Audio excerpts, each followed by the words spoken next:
Welcome back, everyday business leaders. I'm Melahni Ake, your host for the show, coming to you from JP the Geek Studio here in Greenwood, Indiana. I'm thrilled to have you here with us today. Join me as we connect and celebrate remarkable business leaders from our very own community who are redefining the way we think and grow. Remember, subscribe to our channel so you'll never miss an episode. Today, we have another exciting segment in store for you from our business innovation and inspirational leaders. Today, you're going to meet Kelsie Sparks.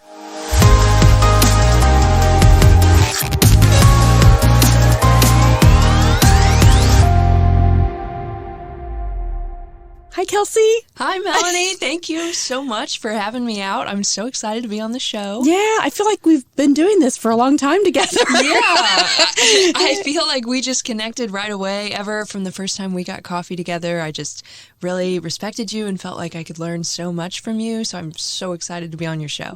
Well, you know what they say about mentorship? Like, you learn so much more from your mentee. So that's how I feel about you. This is a great relationship because the things that you stand for, the principles and the guidelines that you've been raised with are so parallel to my story. And so I really wanted to make sure everyday business leaders celebrated you as an up-and-coming business leader for the next generation. You're an inspiration to the youth. Now you're going to say, I'm not youth. But what you're doing is really creating what's next for us. So I'm excited to share your story today. Well, thank you. I think you're giving me too good of a review there, but I do appreciate it a lot. So. It's awesome. So what we're going to talk about today, just kind of a little sneak peek for people that are already watching. You're involved in Habitat for Humanity of Johnson County. You are involved with the Alley Cats, and I can't wait to share the story about the Alley Cats. Your own family that has been a great inspiration to you.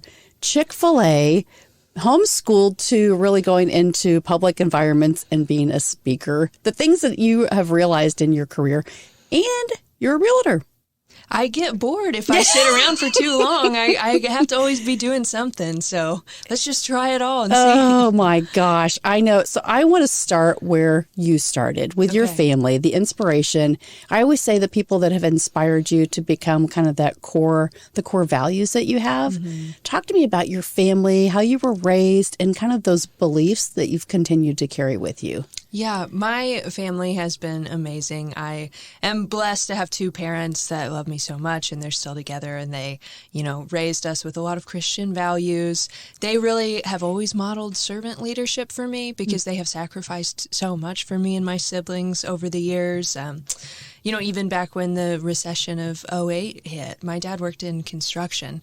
Not a good time to work in construction. And so looking back now as an adult, I know that they were going through some hard times, but I didn't know as a kid because they never let us feel that. I know even at one point, like my dad's car broke down and he had to borrow a car from somebody, and he still took me to all my softball games and made sure that I got everywhere that I needed to go. And I didn't even fully realize till I was an adult what all sacrifices they were making for me. And they still sacrifice for all of us. So, that's a great lesson for people to really listen to. Mm-hmm. Like, what are you doing today? I hear so many people that are struggling with business issues that it goes back to life issues. Yeah.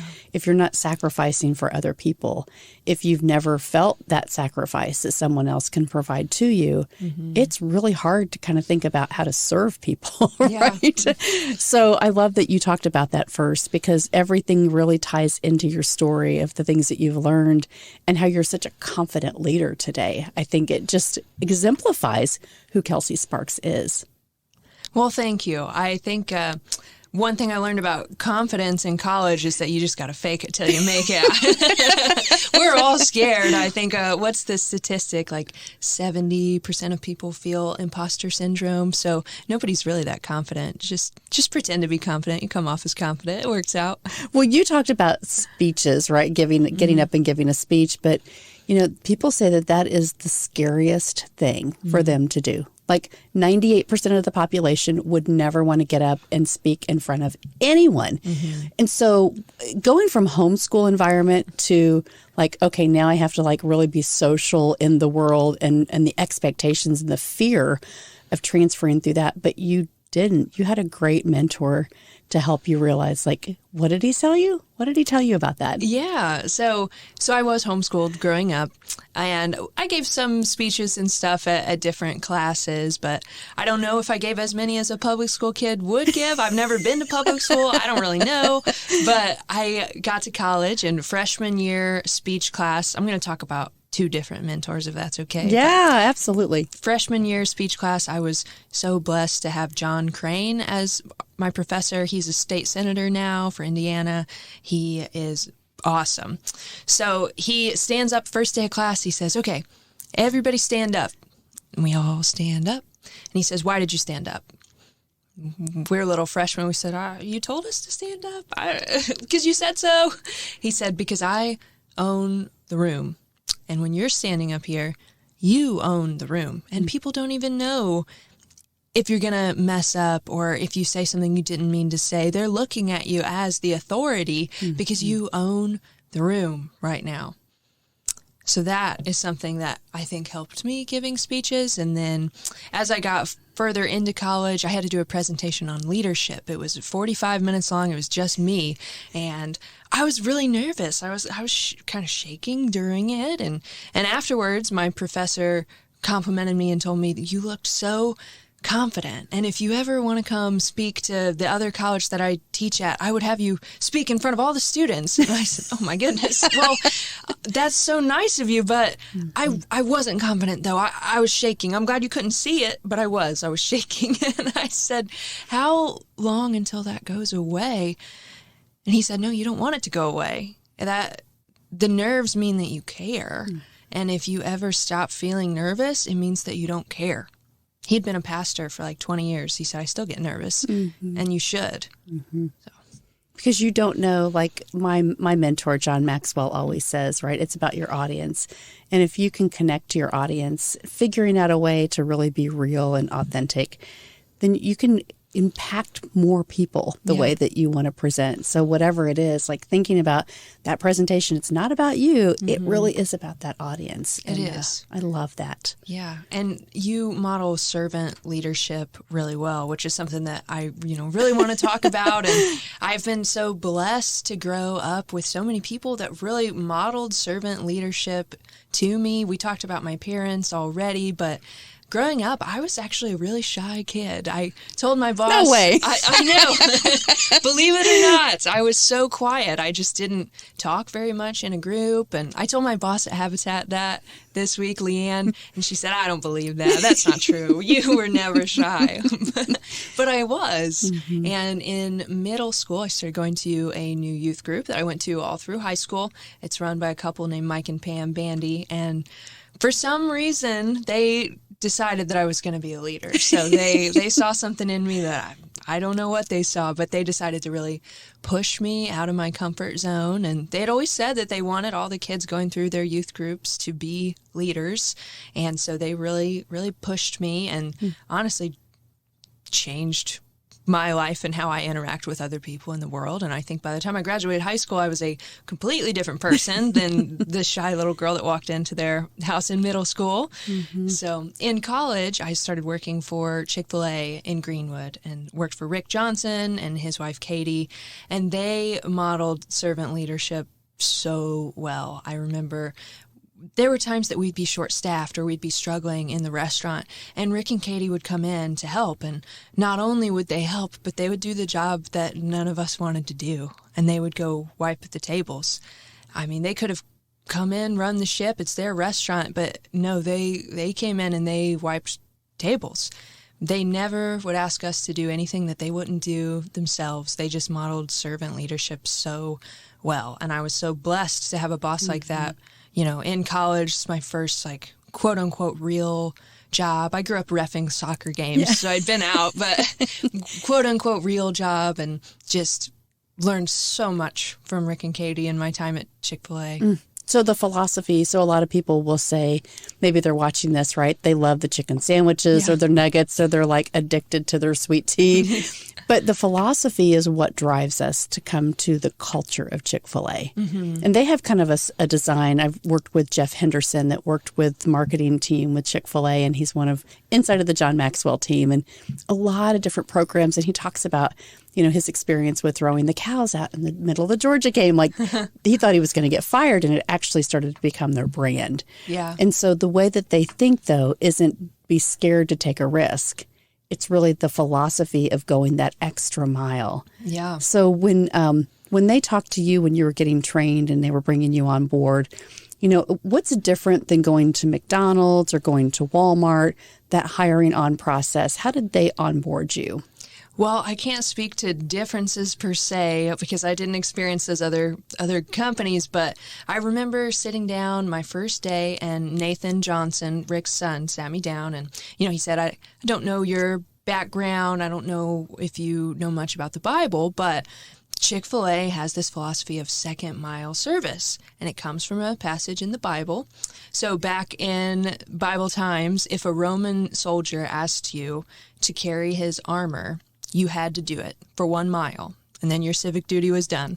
So you could drop the armor 1 mile in, no more.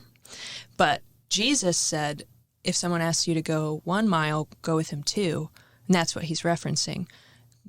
Hold on to that armor and keep going that second mile. Nobody wanted to do that. The Jews were angry that they had to carry the armor at all. And Jesus is saying, don't only go that first mile that you have to go legally, but go the second mile. And so Nathan was talking about how much they appreciate and love their guests, and they really want to exemplify that second mile service. And that's where that comes from. So at Chick-fil-A, that's why they try to go above and beyond. They just try to model what Jesus said about second mile service. And that kind of brings me to another quote that I wanted to talk about from another mentor in my life. Yeah. I've been blessed to be surrounded by so many great people, if you haven't picked up on that thread already. But it's something that Craig Westrick told me, and he was my high school soccer coach, but he's a lot more than that. Him and Maria, his wife, are kind of like my second parents. I've been best friends with their daughters since, I was 16, a long time. And we were on the phone one day, Craig and I were, and I was trying to make some decisions about kind of where to go in life. And he said, Kelsie, leadership is never about control. It is always about sacrifice. And that's something that I don't think I'll ever forget. And it kind of fits with a biblical theme too. Like the Bible says that the Son of Man, talking about Jesus, Jesus came not to be served, but to serve and to give his life as a ransom for many. And so we have this perfect example here of Jesus coming to serve. And I just feel like so often in our culture today, when we think of a leader or wanting to be a leader, so many people they want to be up on stage. They want the fame. They want the glory. They want the acclaim. They want to be in charge. But I think we got it all backwards. I think that for people that have a call of leadership on their life, it's not about control. It's not about the fame and fortune and glory. It is about sacrifice, and it is about being a servant and putting other people first. And I'm just so blessed that I've had so many people in my life that have done that for me and modeled that. That is so amazing. I love your heart. I mean, I know people are feeling that right now through this interview of having those mentors that have really been able to guide you, to give you that inner confidence, and that faith-based background really has secured you in your confidence of how you show up with people. I want you to talk to us a little bit about... Hi, this is Melahni Ake. When you visit everydayleaders.com, you'll find valuable resources to become a better leader in your life. Women's leadership programs, including Top Floor Women, our monthly networking events, corporate workshops, and strategic business coaching services. Discover classes and products to develop yourself, including our morning leadership devotionals. Don't forget, order one of my inspirational books, sign up for classes, or pick up some gear in the Leader Store. Listen to the Everyday Business Leaders podcast, apply to be a guest in our studio, or even sponsor your own commercial advertisement. Contact us today at everydayleaders.com. this Frisbee stuff. The Frisbee stuff. When I was in school, I played ice hockey, which was not normal for kids. So I played on an all-boys league for many, many years with the only girl. And I thought that was kind of like, well, I didn't know any different because that's what I did. But I played a lot of sports like you. Mm-hmm. So I think, okay, this whole thing about there is a professional Frisbee group here in Indiana. Yeah. So if people don't know about that, but how did you even get interested in thinking about I'm just in the backyard playing Frisbee one day, and then all of a sudden you're really involved in the community? Yeah, I grew up playing every sport in the book, kind of like you said. That's awesome about ice hockey, by the way. We got to talk more about that later. But yeah, I grew up playing every sport. Us Sparks, we really like sports. So soccer was my main sport growing up, but I played everything else too. And in middle school, actually in that youth group that I talked about earlier, some of my friends started playing ultimate Frisbee. And I remember one day I was at the gym at the gathering place, and I saw somebody throw a forehand for the first time. And I was like, oh my gosh, how did you do that? You got to show me that. So he shows me how to throw the forehand. And from that point on, I was just spending hours in the yard throwing against the house, actually. So your dad's in construction. Yeah. So Mom and Dad, if you wondered where those dents were coming from, it was me with a Frisbee. Sorry. So I practiced and eventually got involved in leagues and stuff. And then I ended up playing for the women's professional team out of Indianapolis in 2021, which is the same year that the Alley Cats reached out to me. And they wanted to do a 60-second video to use as a commercial and just have somebody explain ultimate Frisbee in 60 seconds. So they reached out to me and had me out to their studio. There was a green screen behind me. I'd never been on camera before at all, so it was a lot to learn. Stand on the tape, stand up straight, smile a lot. And the video went pretty well because a couple days later, Derek, one of the owners, texted me, and he said, we really liked the video, and we actually have an opening for a color commentator for our last home game. We think you'd be good at it. We'll pay you. Come do this. And so I get the text message and I think, wow, that's really nice, but no way. I am not doing that. I am not going to go Fear set in, right? No. Live broadcast, it's like 2.5 hours long. That's a lot of opportunity to say something dumb and get made fun of forever. But then I thought, you know what? All the stages in my life where I've really grown, it's because I've been pushed out of my comfort zone, whether that was my decision or not. But I thought this is an opportunity for growth. They said it's a paid position, so worst case scenario, I still get paid. Maybe I can go into comedy and talk about how bad I was at color commentating. So I thought, best case scenario, I'll keep doing it. Worst case scenario, how many people can say they were a color commentator on a professional sports game? So I'll have a story, worst case scenario. So I say yes, and actually our very first broadcast, I was so scared.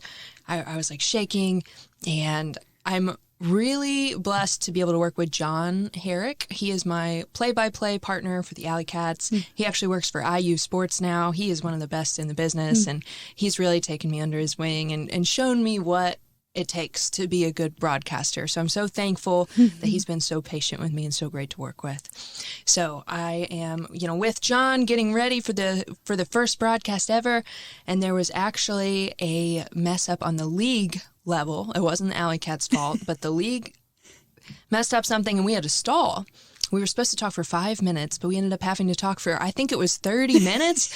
So John's a pro, and he keeps feeding me questions, but I'm sweating bullets like, this is the longest 5 minutes of my whole entire life. I am never doing this again, ever.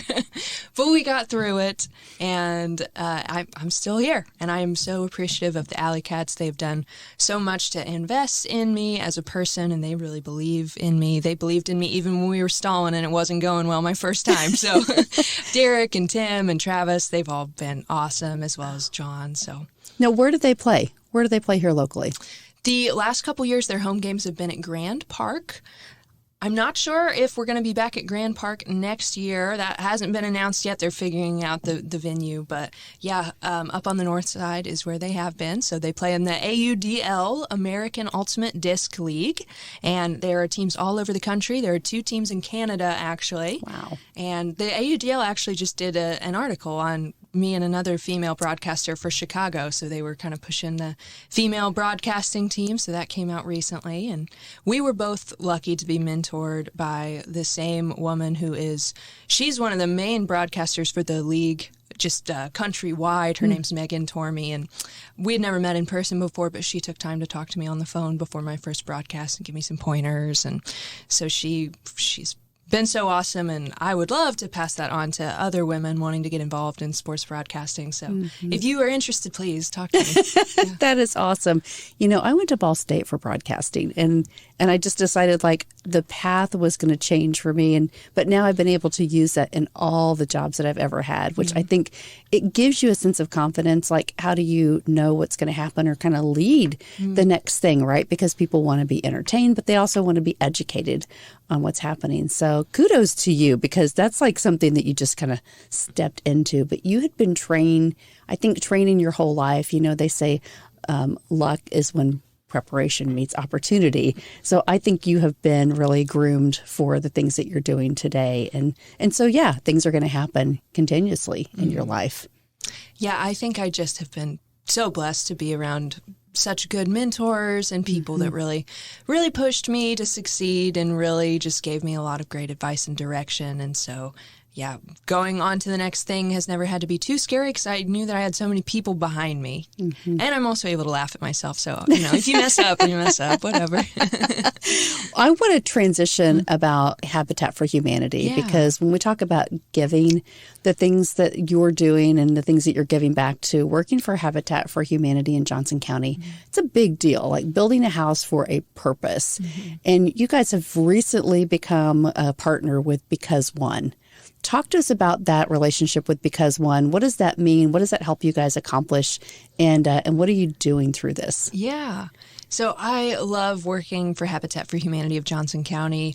Leanne Wilbur, our executive director, is awesome. She is so good to us. I love working for her. And I love that we get to wake up every morning and do something good for the community, help people, and help give people a second chance is really what it is.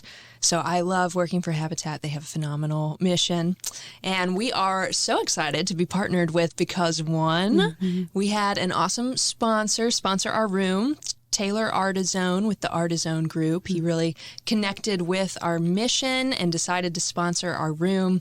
So we are on Because One now, and actually through October 31st, if you follow us, Habitat for Humanity, on Because One, your free follow will raise $1 for Habitat. Oh my gosh. That's exciting. All right, so Because One, go there right now, becauseone.com. and look for Habitat for Humanity, Johnson County, and then there's a follow button.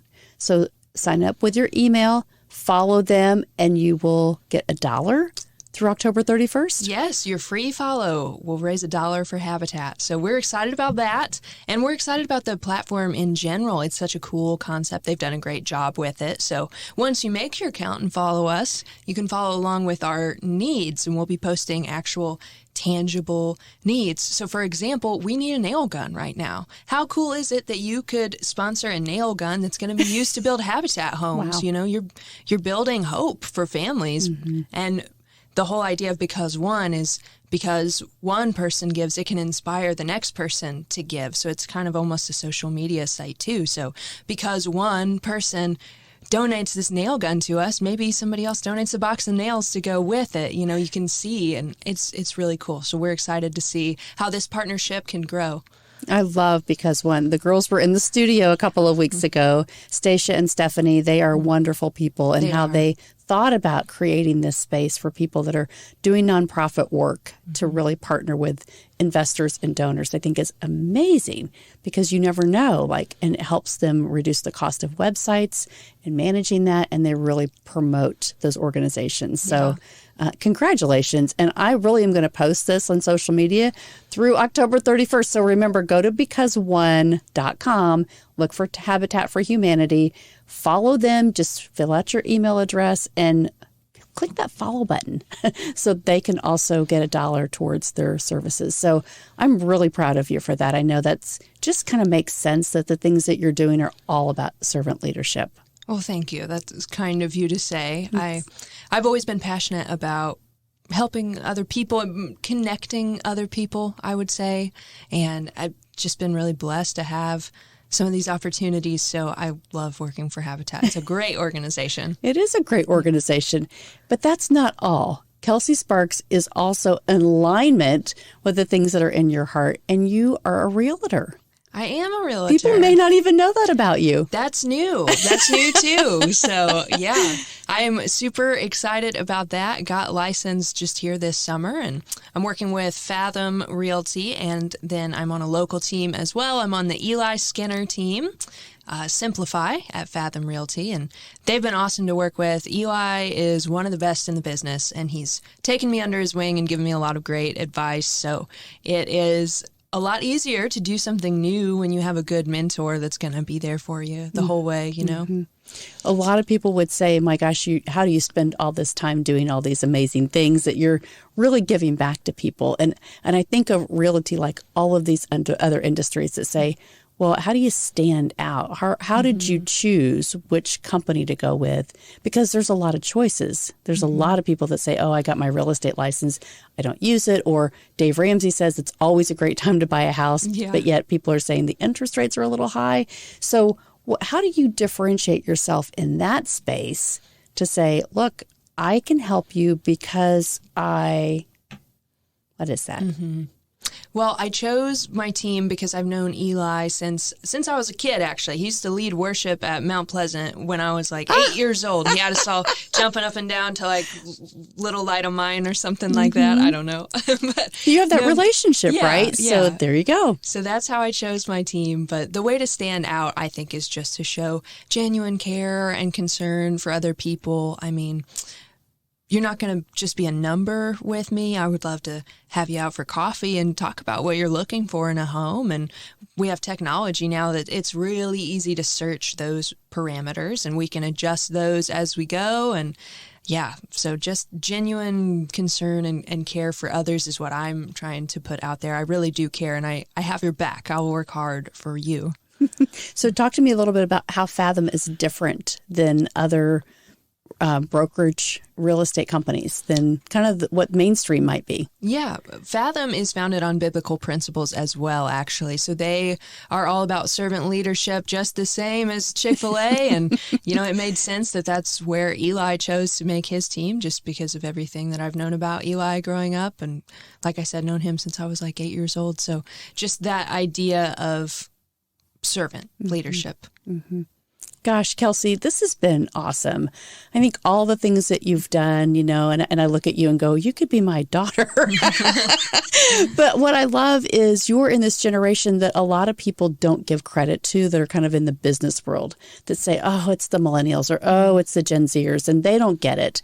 What would you tell the group of people that are watching this that may not know you, but then say, what's your message to kind of your community, to your generation, to the people that are saying, I can lead better and I can be known for something and not just be like, oh, I have a label on me. I can give back. What's that message from your heart to the listeners today? Well, I think it is about the heart and about where you're coming from. Going back to that quote from Craig Westrick, you know, leadership is never about control. It's always about sacrifice. And then going back to the Bible verse that we talked about earlier, that Jesus didn't come to be served, but to serve. And so if God came to serve us, you know, how much more so should we serve others and wash each other's feet? So, you know, in our culture today, I know that you kind of have to brand yourself on social media. That's not a bad thing. That's not what I'm saying. But just keeping the focus on what really matters and serving others. You know, it's not about getting rich and famous and being successful just for the sake of being successful. It's about serving others. And so if there's a call on your life to be a leader, then it's a call to lay down yourself for the people in your care. You said it best. There's no other way to say it. Go back and listen to this.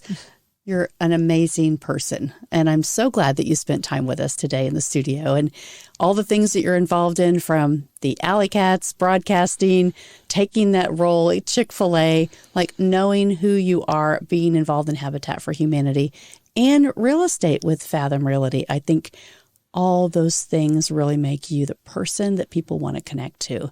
And you're so confident. And I'm so proud of you for just taking that step and taking a chance on yourself in a lot of ways that you didn't know what that direction was going to be, but you just stepped forward. Well, thank you. I appreciate you saying all those really, really kind words. And I look up to you a lot. So I'm so excited to be on your show and so excited for everything you've got going on. Thank you for having me. You're welcome. You're welcome back anytime, a friend of the show. And we want to follow you, the things that you're doing in the community. So please come back. Okay, I will. Thank you so much. Awesome. Great. Well, now you know who Kelsie Sparks is. And so we're really excited because all of our business leaders are stopping by the studio to help you learn how to become a better leader. So thank you for tuning in today. I hope you were inspired to think and grow differently about your business, your life, and how to be involved in our community. Remember, the journey of growth and innovation never ends.